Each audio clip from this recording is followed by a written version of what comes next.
Hello everyone! Today we're going to talk about changes in patch 8.9, which significantly affected power dynamics on the mid lane.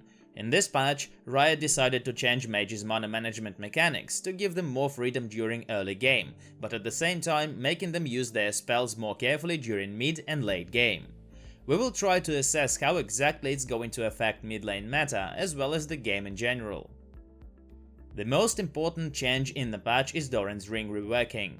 Basic stats haven't changed, it still gives you 15 AP and 60 HP, but it now has two new passive abilities, 5 mana regeneration per 5 seconds and plus 5 on hit damage versus minions.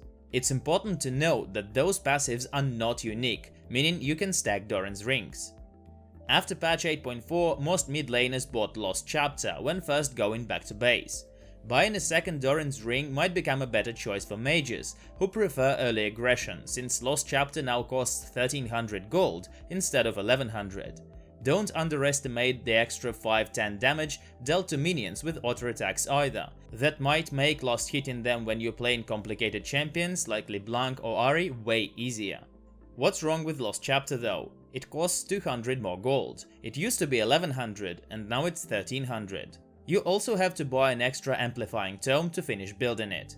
Although the item did get plus 15 AP, so now Lost Chapter gives you 40 AP instead of 25.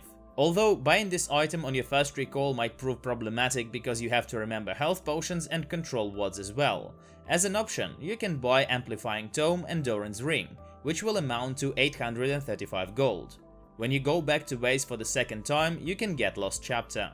Either way, late purchase of Lost Chapter will seriously hurt champions like Taliyah or Syndra, who used to enjoy some roaming after they finished pushing the lane, meaning early side lane pressure from the certain mid laners will become weaker. Tear of the Goddess got more expensive as well. Build cost increase and mana cost refund decrease are both nerfing TM, hurting those champions who prefer to calmly farm the lane, particularly Anivia, Cassiopeia and Karthus. Besides, increased mana on Hextech GLP 800 and Luden's Echo, as well as their decreased cost, will give aggressive champions like LeBlanc and Ahri more opportunities to dominate the game. Riot keeps buffing Hextech GLP 800 because of its low popularity. Maybe champions like Ahri, who need extra slow to finish their combo and lend their crowd control, might find some use for GLP 800, considering its increased mana, slow duration and missile speed, but we still think current changes are not enough.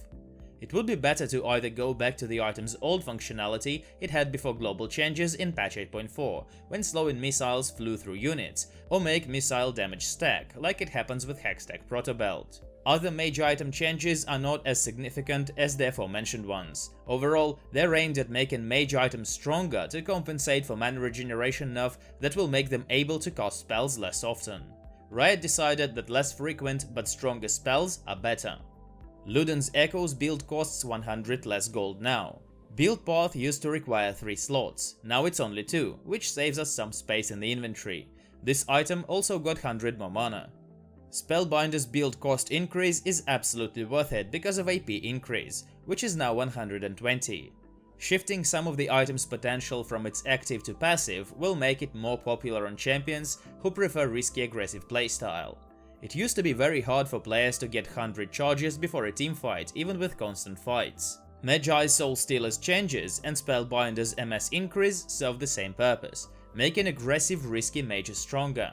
Increased MS might make these items more popular on completely unexpected champions, for example on non-mobile mages like Vladimir or Syndra. Later purchase of Lost Chapter and Tear of the Goddess will undoubtedly lead to the decrease of mages' early pressure on the side lanes, since it will become harder for them to push the lane, meaning assassins with physical damage like Talon or Zed will get more freedom.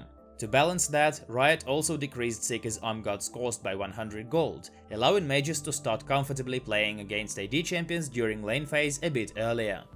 Certain AP items got buffed as well. Globally, it won't change the power balance between mages, but this buff is altogether pleasant for mages who build those items. So, to sum it all up, overall, patch 8.9 significantly strengthened mages' itemization.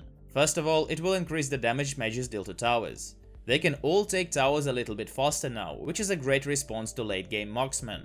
If you have enough AP, you will be able to break towers no worse than Tristana. Doran's ring changes increased mana regeneration and base mana, but decreased mana gain for many mages who used to build it first. It will hurt champions who build Archangel Staff as soon as possible most. Later purchase of Lost Chapter and Tear of the Goddess will give more freedom to mages who bet on aggressive early game. The decrease of mages' early push potential will cause more champions with other resources to appear on the mid lane. We are talking Katarina, Zed, Cannon. And mages' push potential decrease will generally cause more champions who aim to win the lane instead of roam to appear. And finally, Tier's nerf might affect builds of those champions who could choose between Tier and Luden's Echo, like Ziggs, Orianna, or Lux.